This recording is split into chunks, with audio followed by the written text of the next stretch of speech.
Desde o surgimento da inteligência artificial generativa, ela tem evoluído além da esfera tecnológica, passando a ser uma ferramenta poderosa para todos os tipos de empresas e indústrias. E é sobre isso que vamos falar no vídeo de hoje.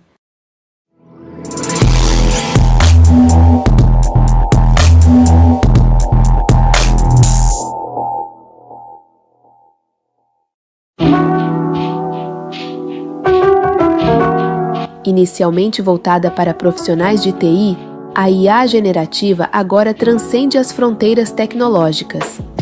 Segundo um artigo do The Economist, é destacado que, em 2024, empresas fora do setor tecnológico serão os maiores beneficiários dessa tecnologia, visando otimizar processos e reduzir custos. O The Economist aponta 3 razões que podem influenciar isso em 2024. A conclusão da fase experimental da IA generativa, o aumento de investimentos de grandes empresas na tecnologia e o crescimento exponencial de vagas de emprego relacionadas à inteligência artificial. O cenário para 2024 prevê avanços em modelos generativos, acessibilidade e segurança, surgimento de novos produtos e serviços, além de mudanças significativas no mercado de trabalho. Em 2024, cresce a quantidade de sistemas de IA realizando atividades criativas complexas, maior acessibilidade, preocupação crescente com segurança e o surgimento de produtos inovadores impulsionados pela IA generativa. 2024 será marcado por avanços significativos na IA generativa. Aqueles que buscam oportunidades no mercado de trabalho, especialmente nas áreas de tecnologia, devem considerar as habilidades em IA como um diferencial crucial. E para isso, a Intercompany criou a Genia, uma poderosa ferramenta de IA generativa que faz uso dos dados de domínio de sua empresa, com total controle do conteúdo e insights gerados com alinhamento total à LGPD. Conheça a Genia by Intercompany. Com certeza você e sua empresa vão se surpreender. Fale com a gente e agende uma conversa.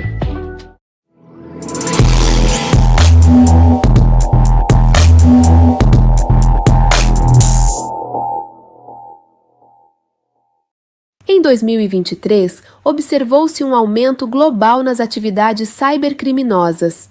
Um aumento de 8% nos ataques cibernéticos semanais em escala global marcou o maior volume em um período de 2 anos. Neste vídeo, abordaremos especificamente o tema crucial da cibersegurança, destacando as tendências e desafios que definem 2024.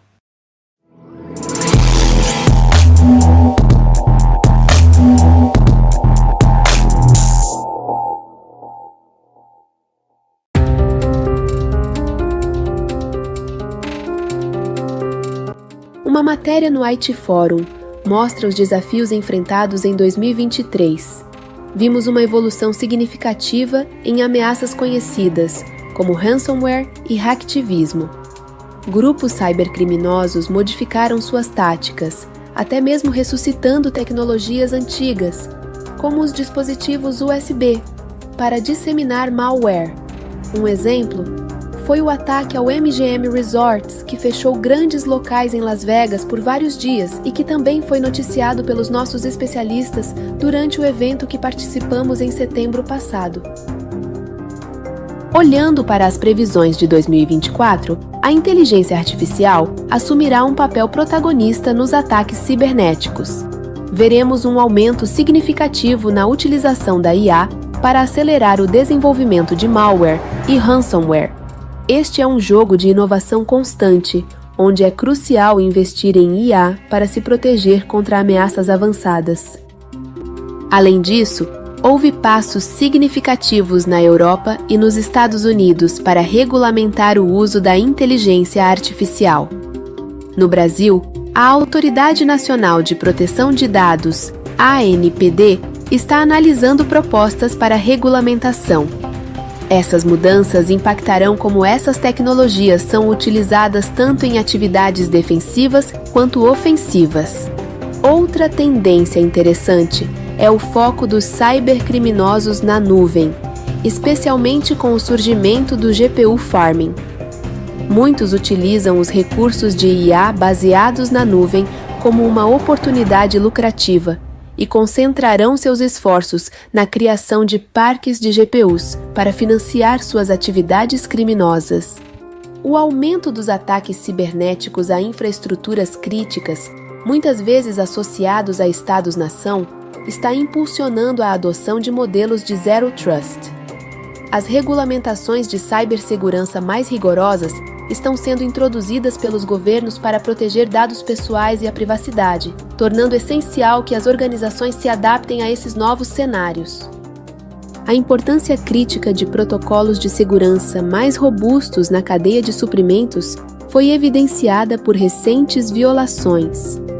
Com os cibercriminosos mirando fornecedores de menor porte para acessar empresas maiores, a exigência de avaliações rigorosas e implementação de rastreamentos e protocolos de segurança torna-se imperativa para evitar futuros ataques. Na transformação digital, a IA está remodelando a avaliação de resiliência cibernética pelas empresas de seguros. Isso cria oportunidades para oferecer serviços de segurança cibernética diretamente. No entanto, é crucial lembrar que a IA, por si só, não é a solução completa e um equilíbrio entre segurança e conveniência é essencial. Falando em deepfakes, essas ferramentas tornaram-se armas nas mãos de cybercriminosos, influenciando opiniões e até mesmo alterando preços de ações. Além disso, os ataques de phishing continuam a ser uma dor de cabeça para empresas, com os atacantes preferindo fazer login em vez de invadir, tornando as campanhas de phishing mais prevalentes. Em resumo, a cibersegurança está em constante evolução. Devemos abraçar o potencial da IA com responsabilidade ética. Esta é uma batalha constante e precisamos inovar mais rápido do que os criminosos. Fique atento e esteja protegido contra ameaças e armadilhas que você e sua empresa são expostas. Fale com a Intercompany e entenda como melhorar e se proteger da melhor forma possível com nossas soluções e nossos serviços.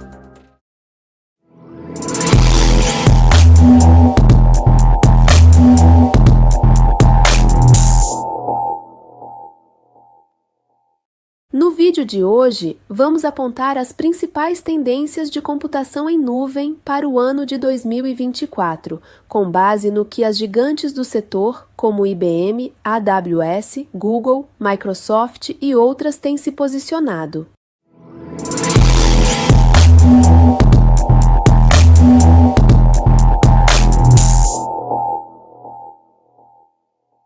IA, como serviço na nuvem. Começamos com uma revolução acessível, a inteligência artificial como serviço na nuvem. A IA está se tornando mais acessível graças à computação em nuvem, como falamos em outro vídeo aqui no canal. Empresas podem agora aproveitar modelos treinados em dados massivos sem demandar recursos internos significativos. Isso abre possibilidades incríveis, desde o desenvolvimento de modelos inovadores até a extração de insights valiosos a partir de dados. Inovação e transformação impulsionadas pela nuvem. Além da IA, a computação em nuvem abre portas para tecnologias inovadoras como IoT, blockchain e computação quântica. Em 2024, empresas adotarão a nuvem como trampolim para a inovação e transformação digital, explorando essas tecnologias emergentes de forma ágil e eficiente. Multi-cloud e hybrid cloud. Em 2024, a estratégia de multi-cloud está em ascensão, onde organizações utilizarão cada vez mais serviços de nuvem de diferentes provedores. Isso oferece flexibilidade e escalabilidade, assim como a adoção da Hybrid Cloud, combinando nuvem pública e infraestrutura local. Essas abordagens oferecem soluções adaptáveis às necessidades específicas de negócios. Infraestrutura em tempo real. Com a explosão de dados a cada segundo, a capacidade de processamento em tempo real tornou-se essencial. Em 2024, a busca por insights atualizados impulsionará a demanda por infraestruturas de nuvem capazes de lidar com grandes volumes de dados. Soluções como armazenamento em flash, dispositivos SSD e protocolos de comunicação cada vez mais velozes são fundamentais para essa tendência. Segurança e resiliência na nuvem.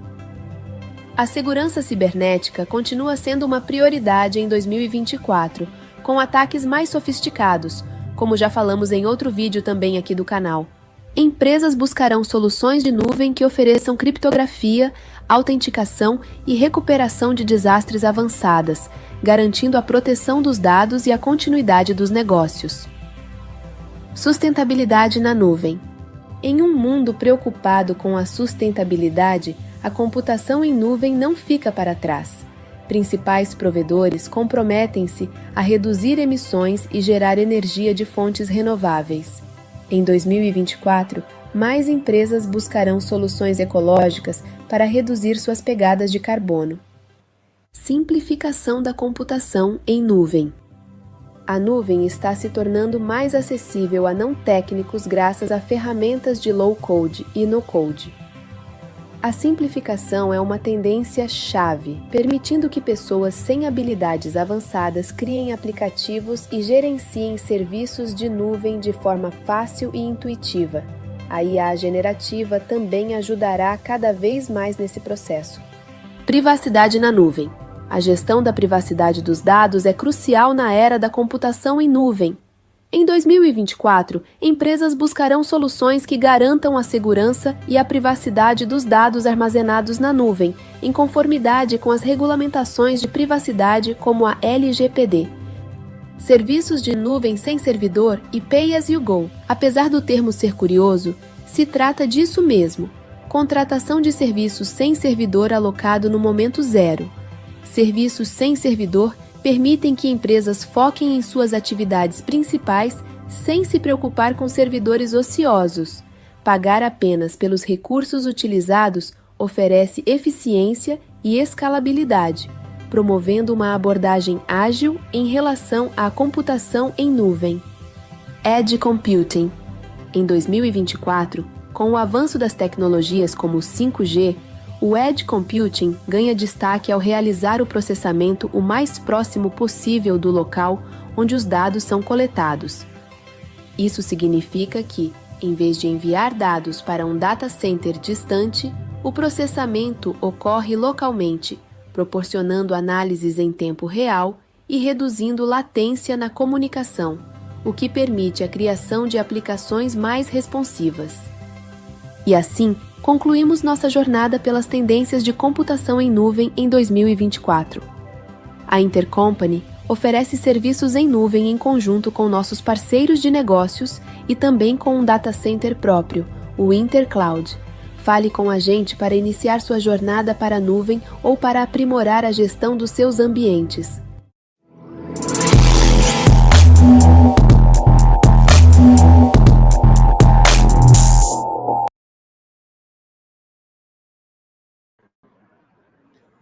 Bom dia, pessoal. Sejam muito bem-vindos ao evento O que Ninguém Te Conta sobre otimização de custos e eficiência em cloud. Evento da Intercompany, em parceria com a IBM. Eu sou Roberto Amaro. Pessoal, a gente vai dar 5 minutinhos para o pessoal chegar. Está chegando bastante gente. Já eu apresento quem está comigo aqui também. Fiquem à vontade. Importante salientar que na tela que vocês estão vendo agora, do lado direito, vocês têm um chat. Vocês podem conversar, a gente vai comentando algumas coisinhas aqui também. E na parte inferior tem um campo para você mandar mensagens. Durante o evento nós vamos responder algumas mensagens, nós vamos ter uma demo no meio do evento e no final nós vamos abrir novamente para perguntas, tá bom, pessoal? Sejam bem-vindos, fiquem à vontade. Mais 5 minutinhos a gente começa, tá bom?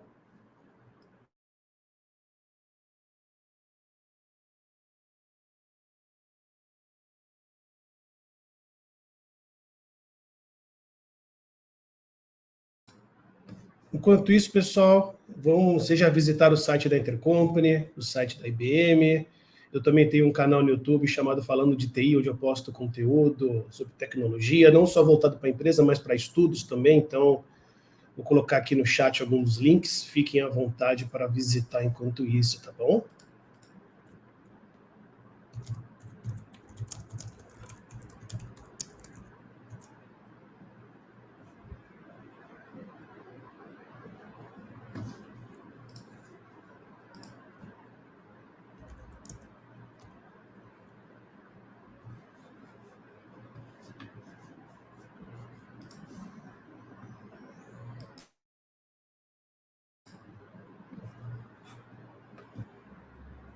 Vanessa mandou mensagem, bom dia, bom evento, obrigado, Vanessa, obrigado pela presença.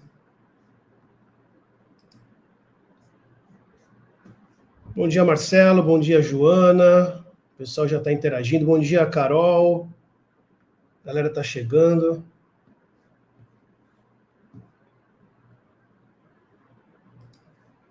Deixa eu colocar mais um link para vocês.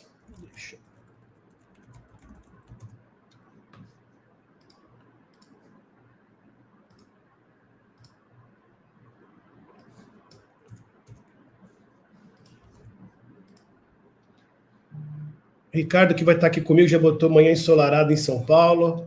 Eu estou em Santos, gente. Aqui teve uma bela névoa na madrugada, mas está abrindo sol também. Página IBM Turbonomic. Vou colocar agora no chat para vocês. E fazer o meu jabá também, o canal falando de TI. No final vai ter uma telinha com QR Code, com os nossos contatos, mas não custa nada, né, gente? Bom dia, Fábio. Bom dia, Sidney, Ramon, Antônio Carlos. Nayane também mandou um bom dia. 2 minutinhos, pessoal, até para respeitar quem já está, e nós já vamos começar. Então, fiquem à vontade. Parece que o pessoal já está habituado a utilizar o StreamYard aqui, então já está mandando mensagem para nós. Bom dia, Fábio.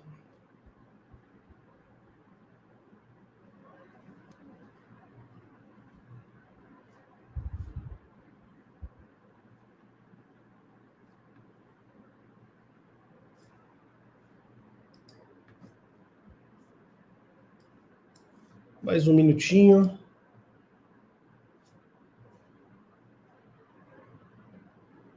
Para quem está chegando agora, estamos esperando a 9h05 para começar o evento. Sejam bem-vindos.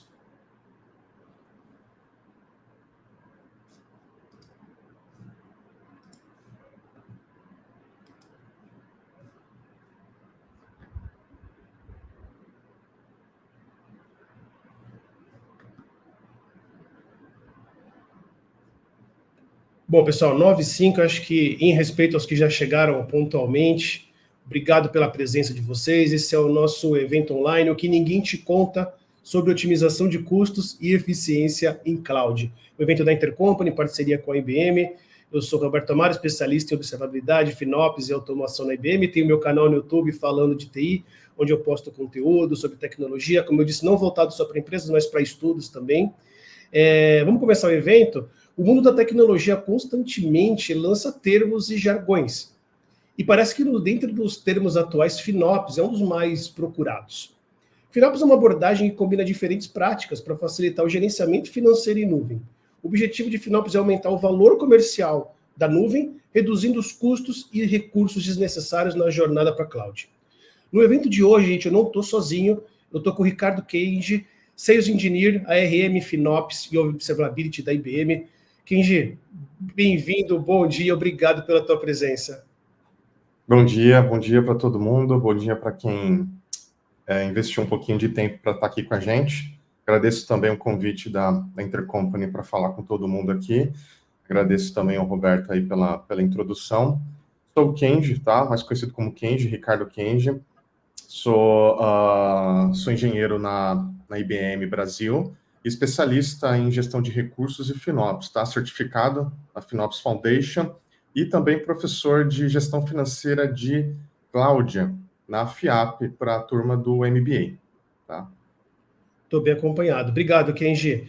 E tem mais um Ricardo comigo aqui, Ricardo Francisco, Hyper Automation Enterprise Sales Executive da Intercompany. Ricardo, bem-vindo, obrigado pela presença. Bom dia, Roberto. Bom dia, Kenji. Bom dia a todos. Prazer estar aqui com vocês, discutindo sobre esse tema tão importante, tão atual. Você disse alguns jargões aí, mas que vale a pena a gente dedicar alguns minutos, agradecer a presença de todo mundo aí que está participando. Eu sou Ricardo Francisco, fico responsável pela parte de automação na Intercompany. E a ideia aqui é a gente discutir um pouco sobre FinOps, enfim, com os especialistas aí com a IBM, né?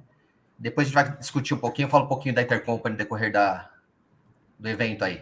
Mais uma vez, obrigado pela oportunidade aí, seguimos. Obrigado, Ricardo.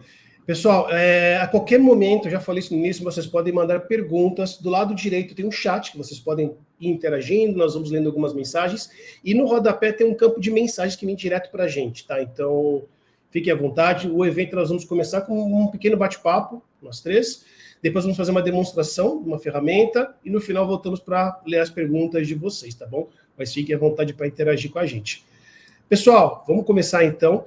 E eu queria já soltar uma pergunta aqui para a gente trocar uma ideia entre nós, né? Antes de mais nada, como de uma forma simplificada, nós podemos definir FinOps e qual a importância dela na gestão de infraestrutura em nuvem. E uma coisa que eu também gostaria de colocar, só para nuvem. Quem quer começar falando? Acho que eu consigo até... Posso começar e é interessante essa pergunta e o título do nosso encontro hoje, porque ele mostra uma certa disparidade. FinOps ele é simples, tá? Vem de Financial Operations, tá? Quem aqui já deve ter sido bombardeado de diversos eventos ou informações sobre o FinOps, e eu acho que está mais do que consolidado, e para quem não está consolidado, está agora. Ele é só uma disciplina de gestão financeira, tá? Para criar responsabilidade no consumo de cloud. Bom, em outras palavras, não é a casa da mãe Joana a cloud, a gente precisa de um certo controle, tá? Só que o título do nosso encontro hoje é O que ninguém te conta sobre otimização de custos. A otimização de custos, a busca por eficiência, ela é o resultado de FinOps. Porque na hora que você vai colocar, adotar o FinOps na sua companhia, ou você vai se especializar nisso para poder trabalhar junto, você vai verificar, por que eu estou fazendo isso? Qual é a motivação que eu tenho para adotar o FinOps? Muita gente pensa que é só para controlar custo, né? Deixar mais barato ou diminuir custo, mas o custo ele é só um meio. A gente tem que ter um objetivo final, porque cortar custo só por cortar, por quê? Porque se for cortar só por cortar, por falta de orçamento, tem outras maneiras da gente atuar que nem precisa de FinOps. Tá? Então, a importância é que nós temos que entender a eficiência que o nosso produto final, quando eu digo nossas empresas que adotam cloud, se eu sou um varejista, a eficiência que eu vendo um produto que está hospedado na cloud, ele é bom, médio ou ruim, inclusive perante o meu concorrente. Então, aí nós conseguimos criar um sentimento de começo, meio e fim, e depois isso retorna, ele é cíclico, tá? Porque tá todo mês eu estou pagando uma conta, né, uma despesa. Então, sendo bem curto e grosso, é importante para buscar eficiência. O corte de custos, onde é mais fácil da gente falar, ele é uma das maneiras, tá?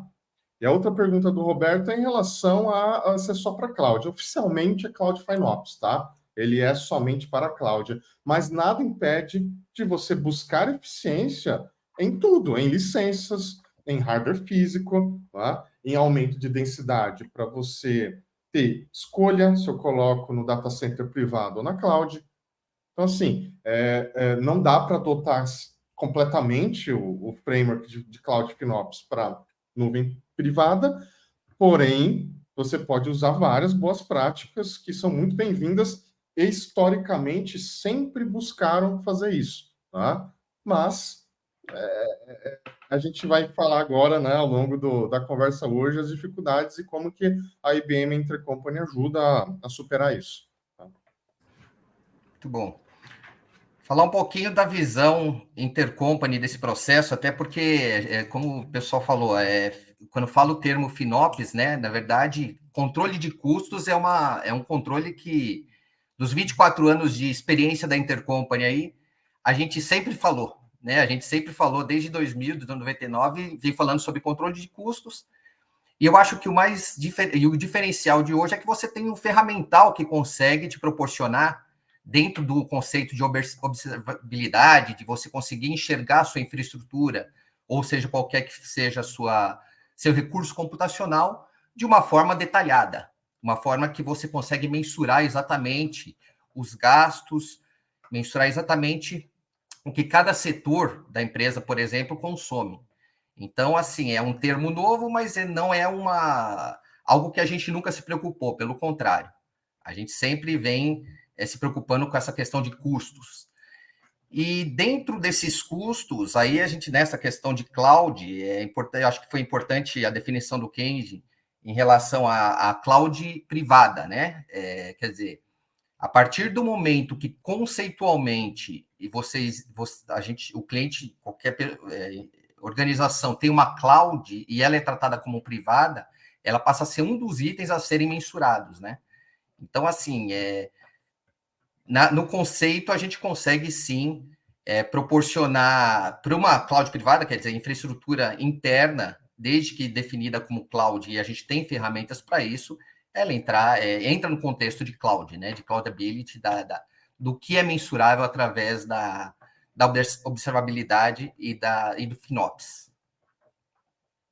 Devolvo a palavra aí, Roberto. Muito bom, pessoal, muito bom. E é que realmente a gente pergunta, pô, mas só nuvem, e realmente faz sentido o que vocês passaram. Obrigado, pessoal.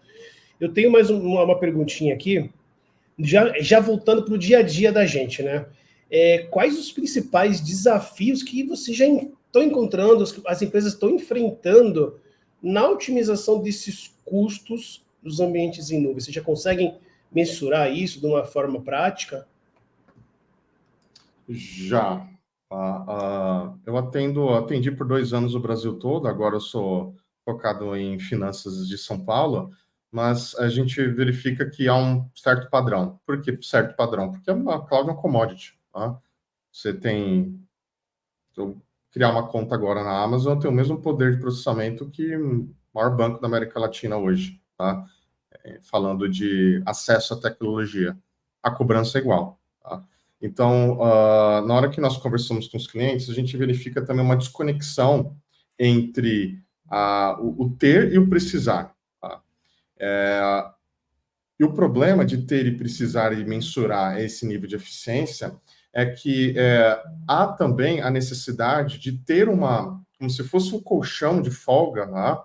uma reserva de emergência que é classicamente justificável e é um trabalho ali que existe tradicional, tá? Só que a dosimetria ela acaba sendo errônea. Tá? Onde eu quero chegar? Não tem problema usar mais. Nem clientes mainframe da IBM funcionam ali a 99%. Tá? Você tem que ter um excesso para você se proteger de problemas. O problema é não mensurar isso. Eu não tenho a dosimetria para calcular, porque aí isso gera 2 efeitos colaterais. O primeiro, vai gastar demais, tá? Ou no momento que não deve. Segundo, vai mascarar a mudança de comportamento que, às vezes, 100% de excesso pode virar 90, 50, 40, 0, e você não consegue acompanhar isso por falta de tecnologia hoje para fazer isso, tá? Não é tecnologia fácil, tá? Então, além de ter esse comparativo do desafio, eu estou me propondo a efetuar uma mudança, né, nesse cenário, vou ser eficiente, vou colocar FinOps, e aí a gente faz o gancho com o título de hoje. A verdade, né, que ninguém conta, é que você pode ter o time mais bem assessorado, do ponto de vista de tecnologia, de conhecimento de serviço, de motivação, tá? E de acesso à tecnologia. Porém, e processo, falta a escalabilidade de um software, de uma tecnologia. Te tem que aliar isso, porque é uma coisa sem fim. O disco que você olha hoje, ineficiente, altera, ele tem que ser observado e verificado essa eficiência um dia depois. Então, o fim de uma otimização é o começo dela mesma. Então, é um trabalho sem fim. Um trabalho sem fim, ou você automatiza e coloca isso em cargo de máquinas para tratar, ou ele vai ser abandonado num curto espaço de tempo e ficar só no que a gente chama de mato alto. E é isso que eu vejo, né? Empresas que começaram bem, caíram, não adota mais aquilo, voltou a custar mais, tá? Então, para evitar que isso aconteça, e a verdade é que a otimização é a única forma de nós termos economias permanentes aliadas ao negócio. Tudo bem, você não precisa comprar nada para verificar se tem discos ali que não estão sendo utilizados, algumas coisas que estão exageradas, ok. Só que se a gente quiser expandir isso para 100% do parque, sem ferir o negócio, e pensa, alguém tem uma acorda inspirado e fala, eu vou dar uma olhada nos databases para criar uma eficiência. Tem database que tem, às vezes, 15, 70 mil pessoas penduradas. Como é que uma pessoa ou um grupo vai tomar essa responsabilidade de testar para ver se eu baixando aquilo vai economizar e não vai quebrar a aplicação? Então, são duas escolhas. Nunca que a parte financeira vai ganhar. Sempre a parte do negócio, do SLA, do aplicativo funcionando. Tá? Tudo bem, se isso estiver funcionando, eu posso dar uma olhada. Mas qual o risco que eu tenho hoje? Tá? Então, esse desafio que eu vejo das pessoas aprofundarem o FinOps. Tá? Tudo bem, a gente tem que começar com o primeiro passo. Mas mexer no ponteiro da fatura só acontece mexendo na parte técnica. Tirando impostos e serviços da fatura de cloud hoje, tudo que tem ali é associado a um gasto técnico. É uma CPU, uma memória, um disco, uma transferência de dados. Então, aquilo é responsabilidade de quem está usando. E é a grande parte da conta. Se quiser mexer nessa grande parte, tem que arregaçar as mangas e alterar. Alterar vem responsabilidade, tá? E essa responsabilidade, ou ela é limitada, ou ela é tão diluída que eu não tenho eficiência, a abrangência necessária. Então, vira um ciclo sem fim, tá? Nem entrei no quesito automação ainda, que a gente já fala daqui a pouco. Perfeito. Eu vejo da mesma forma, e até pegando um gancho, a gente que vem estudando e conhece a suíte, né? Vamos falar um pouco, a suíte da IBM em termos de ferramentas, e é por isso que a gente considera, exatamente nesse ponto, nesse aspecto, o Turbo um grande ponto de início, uma grande ferramenta para se iniciar, porque ali você começa a ter sentir como que funciona essa mensuração e começa a perceber que esses recursos são muito mais bem aproveitados com o Turbo, né? Então, a gente consegue economizar muito recurso, porque, como você disse, o que vale para as áreas de negócio, o que é solicitado por quando vem uma solicitação dentro de uma empresa, ela é baseada em recurso computacional. Esse recurso computacional, ele pode estar em qualquer lugar, inclusive em recursos desperdiçados, né? Que a própria empresa já possui, e seja de onde for. Então, a gente enxerga dessa mesma forma, que o Turbo passa a ser fundamental nesse início de processo, no contexto de você conseguir visualizar já o que cada área, cada aplicação, porque tenho certeza aí, o pessoal que ouve, que conhece aí os file servers, outras... o que hoje, os ambientes, né, atuais de cada um deles, de cada um de vocês aí, com certeza poderiam ser otimizados e podem ser melhor aproveitados no ponto de vista custo, que vem diretamente ao ponto FinOps. Tá? Essa é a forma que a gente enxerga. Legal, até para dar um contexto aqui, né? Eu acho que pelo que a gente falou, não adianta ser pontual, tem que ser uma coisa, é uma metodologia, é uma cultura que precisa ser feita a fundo para poder trazer frutos, né? Porque não é só executei aqui rapidamente, poxa, deu, não deu, vamos para o próximo. Não, acho que é uma coisa que tem que ser feita mais a fundo. Então, ligando já com esses pontos, existe sempre quando você vai nas cartilhas ver as melhores práticas de FinOps, mas no dia a dia de vocês, já linkando no final para você, Kenji, fazer a demonstração da ferramenta, mas existe a realidade, na real, quais as boas práticas que a gente pode, para começar em FinOps, para poder ver acontecer a magia de FinOps? Existe isso já? Ou vai muito de cliente para cliente? Fica à vontade.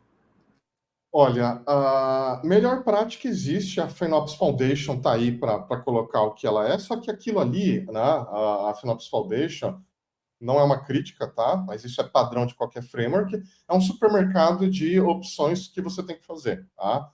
Você vai ir no supermercado, você compra tudo de uma vez? Não, né? Você tem que adequar o seu consumo, a sua casa, né? O seu lugar de processamento, com o que tem disponível para atuar. Porque aí linka com que cada cliente tem uma necessidade. Então, isso é importante os clientes perguntarem, tá? Para eles mesmos o que é mais importante para mim agora? Tá? A parte da visibilidade ou a parte de alteração técnica, que, por consequência, vai me alterar. Porque isso que os clientes erram bastante, é se frustrar na hora que eles esgotam certos capabilities, capacidades do FinOps, e falava, eu achava que resolvia, mas eu preciso de outras coisas. E aí fica essa constante busca de achar sempre o cenário ideal. O cenário ideal qual é o problema mais urgente que a gente tem hoje, e ele está associado a visibilidade ou alteração técnica? Porque não tem problema começar com outro, tá? Então, eu converso com muitos clientes que ainda têm uma certa dificuldade de entender, olha, o que eu quero está na caixinha de visibilidade. Não, o que eu quero isso é casos reais, tá? O que eu quero encontrar os custos individuais das aplicações e só cobrar as áreas pessoais. Bom, não tem mérito técnico aí, só tem que ter uma boa divisão, um bom software de dados para poder fatiar, alocar custos compartilhados e apresentar. Ok. Mas tem cliente que fala, eu queria, na verdade, encontrar o que estava de ineficiência de disco e database, porque eu erro muito na compra de RI. Opa, peraí. Se eu te entregar visibilidade, vou ajudar nisso. Eu preciso de mexer na parte técnica. É por isso que a IBM investiu 12 bilhões de dólares em adquirir duas companhias que fazem muito bem a parte de visibilidade e a parte técnica, tá? E a parte técnica, que é um dos cenários hoje, ele é um destaque hoje em FinOps, porque é a única solução que consegue, tá? A gente vai partir para uma demonstração para quem está ansioso, é a única solução que consegue hoje, tá? No mundo, aliar o desempenho e a experiência do usuário na ponta com a dosimetria na parte técnica automática. Lembra que eu comentei? Não adianta também você fazer isso na mão. Ninguém vai ficar 24/7 apertando o botão e olhando, tá? Software tradicional de monitoração não foi feito para isso e nem vai ser, tá? Então a gente precisa de uma coisa nova para fazer uma coisa nova. E essa coisa nova é atingir elasticidade, tá? Total, para você ter uma justificativa de custo. Então, na hora que você encontra que um processo seu, tá? Conversando com o banco, meu Pix custa 14 centavos, tá bom. Se eu fosse um vice-presidente dessa área, eu falaria o seguinte, por que não 10 centavos? Tá? A próxima pergunta, legal, obrigado, 13 centavos, por que não 10? E por que não 20? O que está impedindo? Se eu investir e custar 20, o que eu ganho em troca? Então, esse cabo de guerra entre investimento, retorno e criar um equilíbrio, não dá para fazer na mão. Se for fazer na mão, é só enxugação de gelo, gente. Desculpa. Então, a verdade só fazendo coisas manuais, você só está superficialmente mostrando alguma coisa e você continua com os mesmos problemas. Então, a IBM, Intercompany, todo o seu sistema de ecossistemas de parceiros está disponível para poder nós mostrarmos isso e qual que é a verdadeira otimização que a gente tem técnica, tá? Muito, muito bom. Quer adicionar alguma coisa, Francisco? Eu só acrescentar que é isso mesmo, a gente enxerga da mesma forma em relação a prioridades, né? Quer dizer, quais as prioridades em termos de necessidades técnicas hoje, em termos de investimento? Se é observabilidade, se é justamente a parte de desenvolver e começar a criar um conceito que não tem volta, né? Que a gente sabe que, por mais que são ferramentas, a gente vai precisar em algum momento, seja quem for, vai precisar de algum momento implementar isso e começar a tratar esse assunto internamente e priorizar no momento adequado. Quer dizer, preciso cuidar da minha infraestrutura hoje, preciso cuidar de coisas mais prioritárias, ou eu já consigo pensar num investimento que eu conjugue as coisas, né? Porque estamos falando aqui de coisas associadas, né? De integrações importantes, porque, querendo ou não, existe uma economia de recursos a partir do momento que eu consigo visualizar o que está sendo consumido. Eu consigo mensurar quanto que eu vou ter de saving lá na frente. Então, só acrescentar isso aí. Muito bom, pessoal. Lembrando que a qualquer momento, pessoal, mandem suas perguntas, já estamos recebendo algumas, estamos organizando aqui. Agora o Kenji vai fazer uma demonstração para a gente. Sim. E ao término da demonstração, voltaremos com algumas perguntas, mais um bate-papo entre nós aqui, tá bom, pessoal? Kenji, fique à vontade para botar na tela para a gente. Obrigado. Bom, não vamos passar em branco, a gente vai olhar como é que funciona isso na prática, tá? O intuito também aqui não é dar treinamento, a gente não se aprofundar tanto, mas mesmo, né, nesses minutos que nós temos, vocês vão ver que a solução é tão simples, tão fácil, porque realmente é. Então não adianta também a gente reinventar a roda e colocar alguma coisa totalmente, tá, áspera para os processos do cliente e principalmente para a cultura, não funciona, tá? Então, já dizia Peter Drucker, né, que a cultura come o processo no café da manhã. A gente tem que entrar na rotina do usuário e isso servir como um assistente para ele. Tá? Tem muita decisão por trás, né? Na verdade, ele é o diretor, mas o usuário tem que sentir que ele está sendo servido e ele coordena o momento de automatizar, o momento de escolher o que é agendado, o que é totalmente manual, porque aquilo eu preciso olhar devagar, eu preciso de uma GMUD, né, de uma gestão de mudança. Então, ele quer coordenar, por quê? Se você, aqui que está escutando a gente, é do time de FinOps, você precisa da colaboração da área técnica. Tá? Ainda eu não vi nenhuma área de FinOps que recebeu outorga totalmente imperativa em cima das áreas. Elas são secundárias do ponto de vista de prioridade. Se uma área fala não, justificando, não faz. Então a gente precisa equilibrar isso, entregar para as áreas de uma maneira mais simplificada e segura, porque só isso vai levar ao caminho da automação. Então, a automação é o destino final que a gente tem que ter. Quem não está trabalhando com automação, a IBM já fala isso há quase uma década, está atrasado. Só que a automação, ela só é executada se tem confiança. Ninguém coloca, por exemplo, um novo carro numa linha de montagem de robô, onde os robôs falham às vezes. Tá? Ninguém libera uma linha de metrô, pelo menos aqui em São Paulo, sem 6, 7 meses de teste. Muitas vezes sem passageiro. Por quê? Legal, acertou 1000 vezes, né? E nos testes também acertaram 1000 vezes. Legal, então acho que agora eu estou preparado para ele começar a fazer sozinho e eu não mais ficar olhando constantemente. Então é isso que a gente entrega. E como? Isso a gente só entrega quando a gente realmente nasce como se fosse uma solução de software, tá?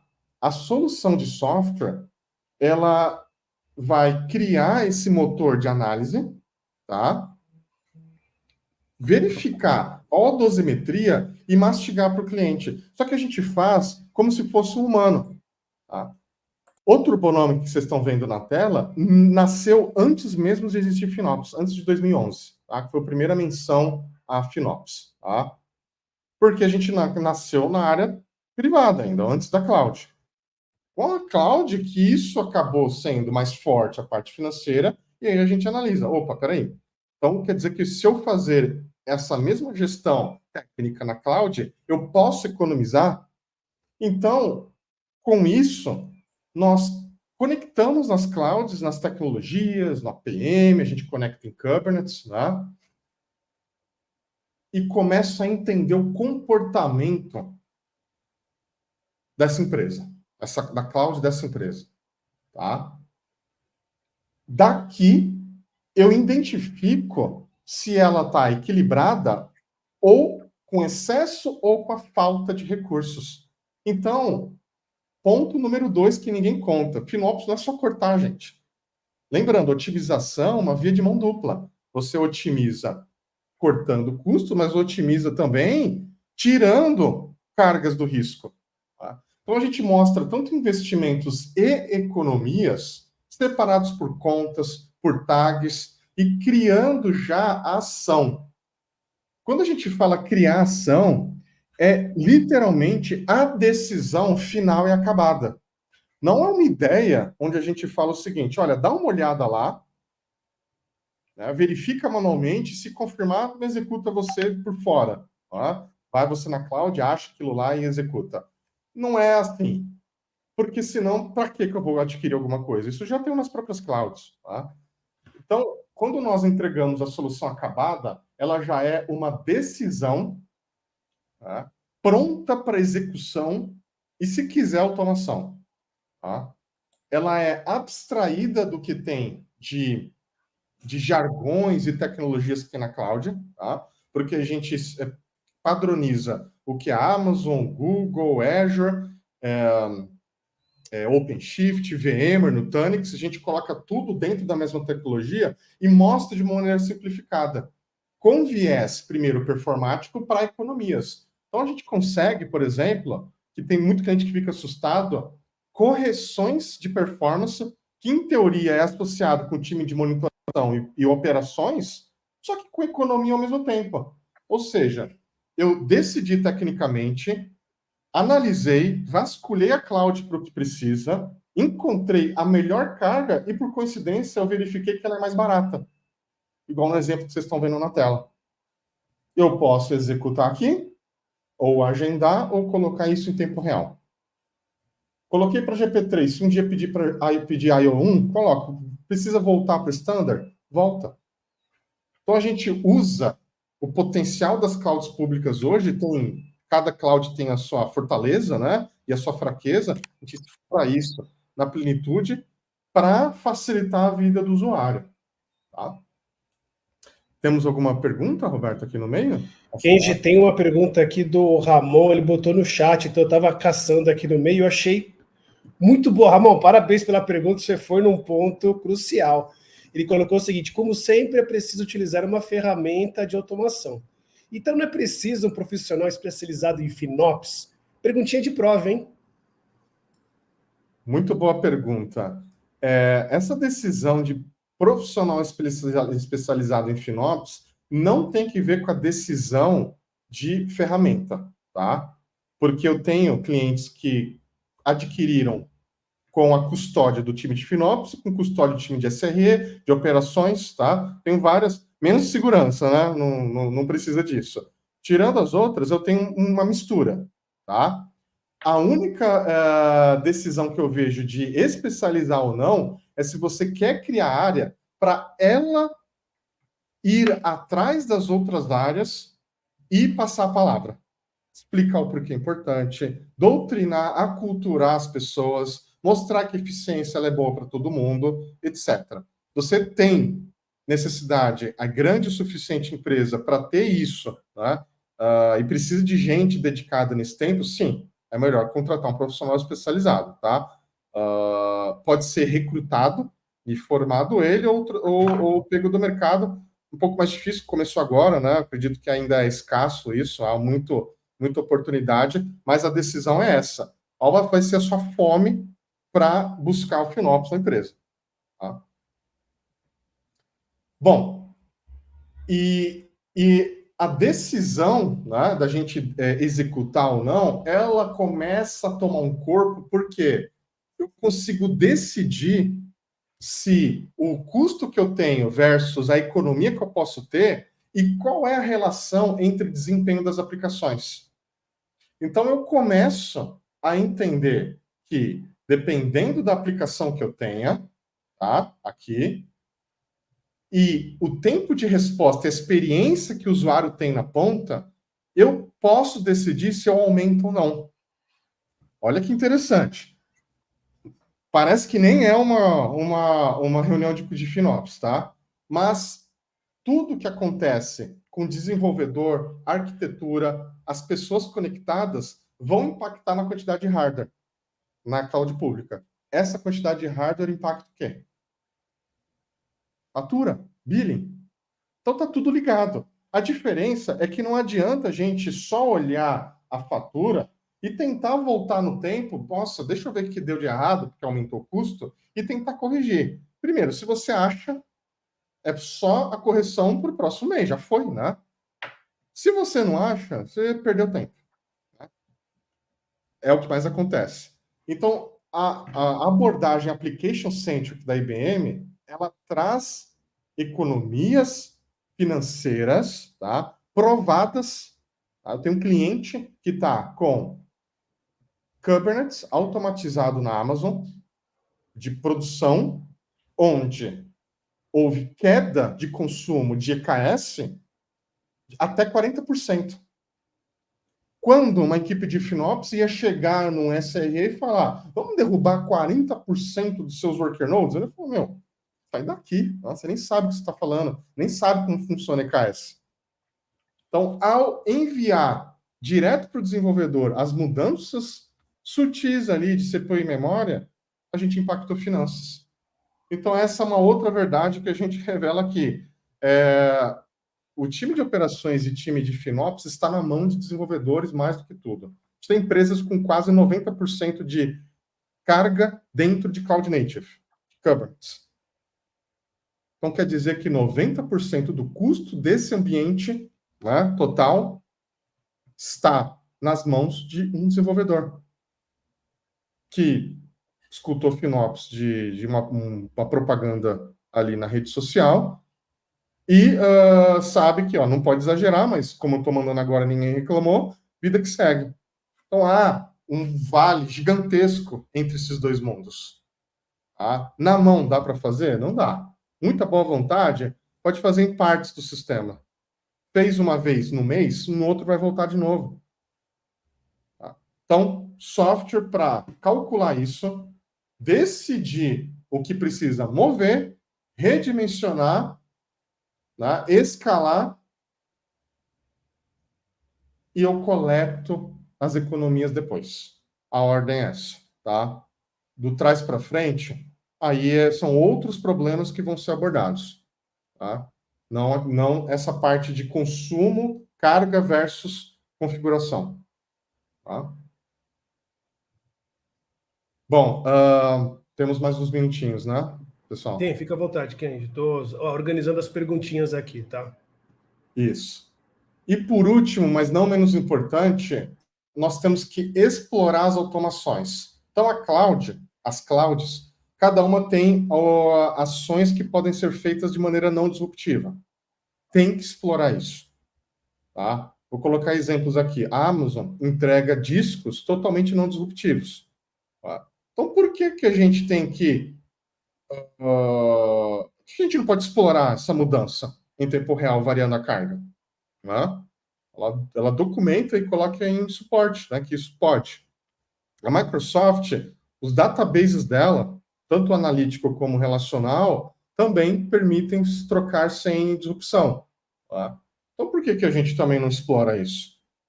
Esperar sempre. Então, entender qual que é a fortaleza, igual eu comentei, a fortaleza e a fraqueza de cada cloud, facilita a gente passar pela automação, tá? A automação, eu tinha falado que era um estado final, né, onde a gente tem que buscar. Quem entendeu que isso vão demorar 1 ano, 2, está muito pelo contrário. Tá? É possível hoje automatizar com 30 dias de funcionamento. 30 dias, é isso que vocês escutaram. Tá?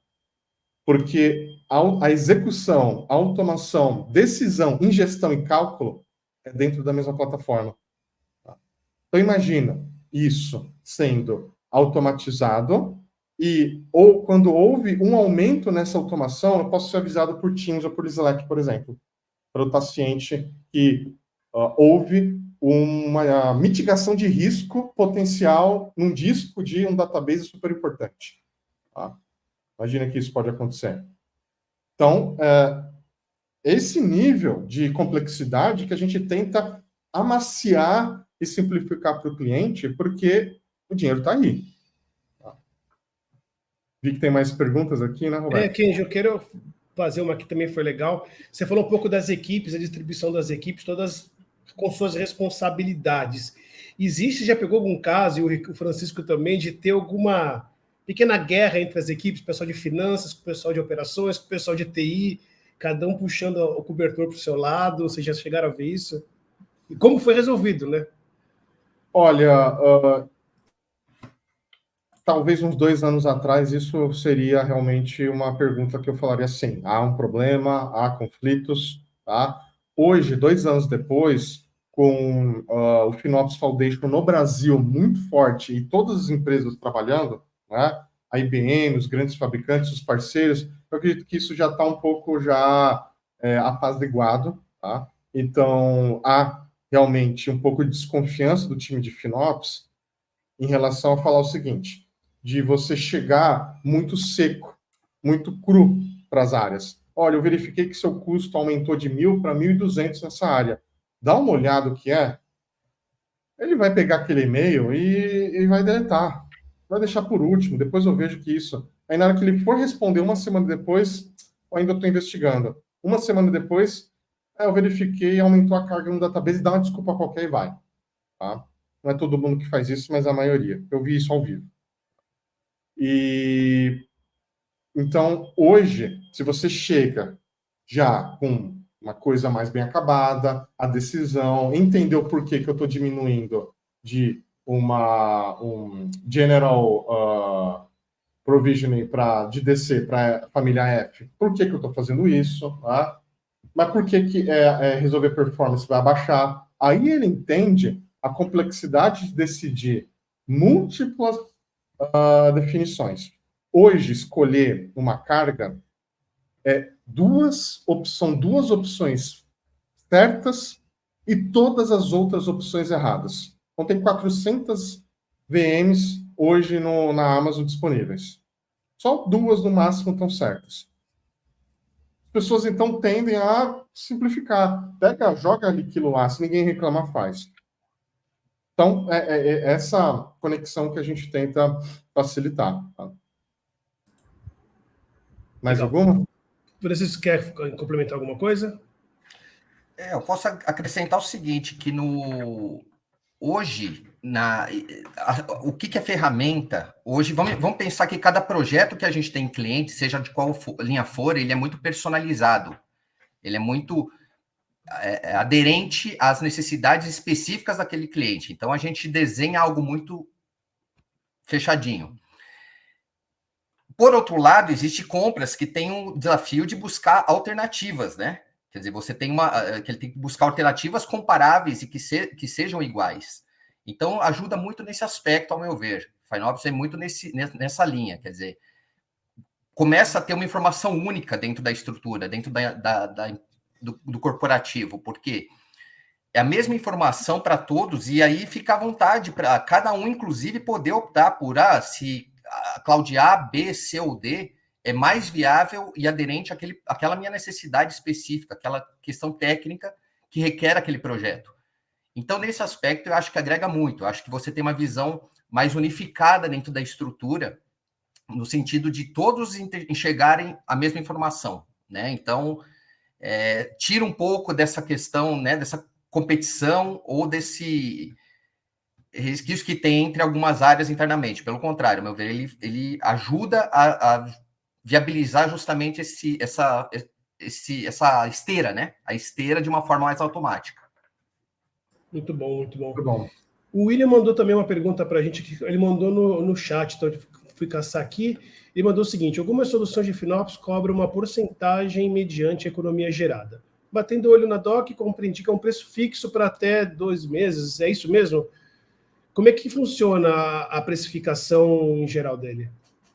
Muito boa pergunta, né? Aí na parte já comercial, a IBM ela tem um licenciamento flexível, ela se adapta ao cenário de cada cliente versus o tamanho versus potencial de economia, tá? Ou você escolhe por uso máximo, tá? De billing, ou você coloca com uso fixo, tá? Com teto, ou você licencia por VM, máquina virtual, tá? Então, dependendo do seu ambiente, se ele é híbrido, por exemplo, tem que combinar algumas coisas. Se ele é só cloud, você pode escolher um caminho, um dos 3 caminhos. tá? Então, é bastante flexível, tá? Do nosso lado, de fato, é uma solução, né? Normalmente ela é feita por VM, claro, dependendo do porte do cliente, mas VM passa a ser uma métrica bastante interessante, porque normalmente todos os clientes, todos conhecem os seus ambientes em termos de quantidade, e tende a ser a gente monta ali um start, né? Então, um conjunto de licenças com alguns quick starts de serviços IBM Intercompany, então acaba sendo um pacotinho ali que a gente se adequa a qualquer tamanho, a qualquer cliente, tá? Em termos de necessidade, para poder ajudando a viabilizar. Legal. Chegou mais uma. Quem vê a tua apresentação também, mas vou mandar mais uma pergunta aqui enquanto isso, tá? A Érica perguntou se você já conseguem nos passar quais os principais erros que as empresas estão cometendo quando tentam otimizar esses custos em nuvem e como elas estão conseguindo evitar isso. Assim, eu vou ser mais conservador, tá? O erro só tem um erro, tá? Em FinOps ou eficiência. Não tentar fazer, tá? Passado isso, a gente tem que verificar onde os acertos são maiores, tá? O acerto se torna erro quando você começa a olhar a cloud, buscar eficiência, atingir um certo parâmetro e decidir que aquilo é tudo, tá? Eu não estou dizendo que é obrigatório otimizar 100% do que está na cloud, mas isso tem que estar combinado. E o que é combinado não é caro. Se você tem um parque com discos, VMs, databases, tá, web apps, analytics ali, está na cloud, e isso está tendo consumo, verifica qual a divisão que você quer fazer para delegar isso. Não existe FinOps sem delegação, colaboração e envolvimento das áreas, tá? Se não tiver isso em mente, FinOps já está morto, ele não vai para frente, dura uma semana, acabou, tá? Então tem que ter o sponsorship, né? O patrocínio da alta direção e a colaboração das áreas, porque são elas que vão ter que executar de fato. Elas são responsáveis por aquela aplicação, com aquela área, com aquela account, tá? Com isso, você, usando, por exemplo, o Turbonomic, você consegue, então, mastigar isso e separar de uma maneira mais rápida. Então, delegar para as pessoas, aí você pode cobrar. Por quê? Eu entreguei já dividido, curado,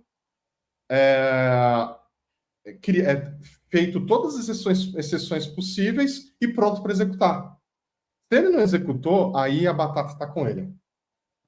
Então, isso é um muito acerto, tá? O muito erro, igual eu já comentei isso, e evita ao máximo, tá? Não buscar a eficiência do ponto de vista de negócio, porque tudo isso que a gente está falando da área técnica tem que refletir no negócio. Então, também não faz sentido. Tá? Então, são coisas paralelas que você pode ir buscando, tá? Turbo gera uma coisa muito mais rápida, tá? Que é saber logo de antemão que eu preciso alterar, tá? Mas o FinOps é um decathlon, né? São várias atividades que são executadas de uma maneira diferente que no final tem um resultado único, tá? Kenji, aproveitando que você está falando da ferramenta, existe algum caso público, não sei se pode falar o nome da empresa, que você queira fazer um breve comentário, a gente tem 9 minutinhos aqui, vou apertar o que der de perguntas aqui para a gente. Casos públicos que a gente pode falar abertamente é o da Sul América, seguradora, tá? A Natura e o Cartões Elo, tá? São 3 casos que começaram muito parecidos e tiveram resultado igual, tá? Atingir eficiência, por quê? É onde realmente estava faltando. E as 3 já tinham iniciado algum processo e pararam de ter esse benefício. Por quê? Manualmente pegaram o mato alto, legal. Onde eu vou agora? Na mão não dá. Tentaram, não dá. Verifica com a ferramenta de monitoração, não dá. Né? E aí a gente teve um sucesso mostrando, testando, mostrando os resultados, criando um retorno, um estudo de retorno de investimento e celebramos, tá? Os casos que não são públicos ainda são então, bancos, né? Hoje, quatro bancos, os maiores bancos digitais do Brasil, são clientes Turbonomic, bancos tradicionais também, tá? 2 dos 3, e a maior operadora hoje de telefonia também é cliente do Ponomic hoje, justamente por ver isso. Cara, ele mastigou tudo para mim, tá fazendo tudo, eu vou fazer outra coisa enquanto ele mexe aqui. Por mim tá tudo bem. Então é isso. Eu acabei colocando aqui no chat os links do caso público da Sul América e da Natura, já para o pessoal já dar uma olhadinha, tá? Acho que lá tem mais detalhes. Vou fazer mais uma pergunta que chegou para a gente. Falamos de ferramentas, falamos do que as pessoas não nos contam. E como vocês recomendariam os primeiros passos para as empresas abordarem a cultura de FinOps, mas não da forma pontual, mas da forma que vocês estão nos explicando hoje, de uma forma de melhoria contínua, de boas práticas, como é o pontapé inicial para a implementação? Bom, tudo começa com o primeiro passo. Acho que, igual eu comentei no início da nossa conversa, precisa mapear o que está de mais urgente incomodando, tá? Precisa entender também se vai ter a área dedicada ou você vai recrutar um time para ser part-time, tá? E isso tem que estar na expectativa. Se eu estou recrutando um time part-time, ele vai colocar como uma coisa secundária porque ele está fazendo outra coisa, tá? E qual o ferramental que você vai fornecer para esse time? Tá? Vai ser um ferramental de analítica, de visibilidade, ferramental técnico, tá? E isso é associado também à complexidade do parque.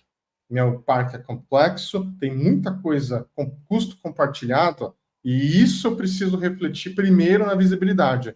Ou seja, tem pessoas que têm uma ânsia e um problema tão grande de visibilidade que ela sabe que está ineficiente, mas eu preciso saber o que é ineficiência da ordem de dinheiro para eu atacar. Ou seja, eu não preciso atacar agora porque eu não preciso saber isso primeiro. E está tudo bem. Então, é só ficar bem com você mesmo e entender onde eu vou começar. Pode querer começar em tudo ao mesmo tempo? Pode. Depende do tempo e do orçamento disponível para alcançar, tá? Em nenhum caso, tá? Eu vi que investir em FinOps e contratar soluções, ele vai gastar mais do que economia. Até agora não houve nenhum caso. Sempre a balança da economia ela é maior do que o investimento, tá? Essas dicas que eu dou aí para quem está começando ou começou agora.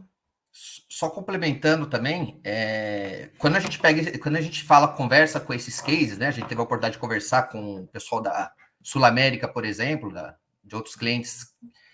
Essa jornada eles começaram em 2017, 2018, né? Então, são clientes que antes até da IBM adquirir o produto. Então, mostra que tem todo um processo, de fato, de amadurecimento, de solidificação disso dentro da cultura, dentro da empresa. Então, por isso que é importante, né? A gente sempre fala, é importante começar, né? É importante dar o start.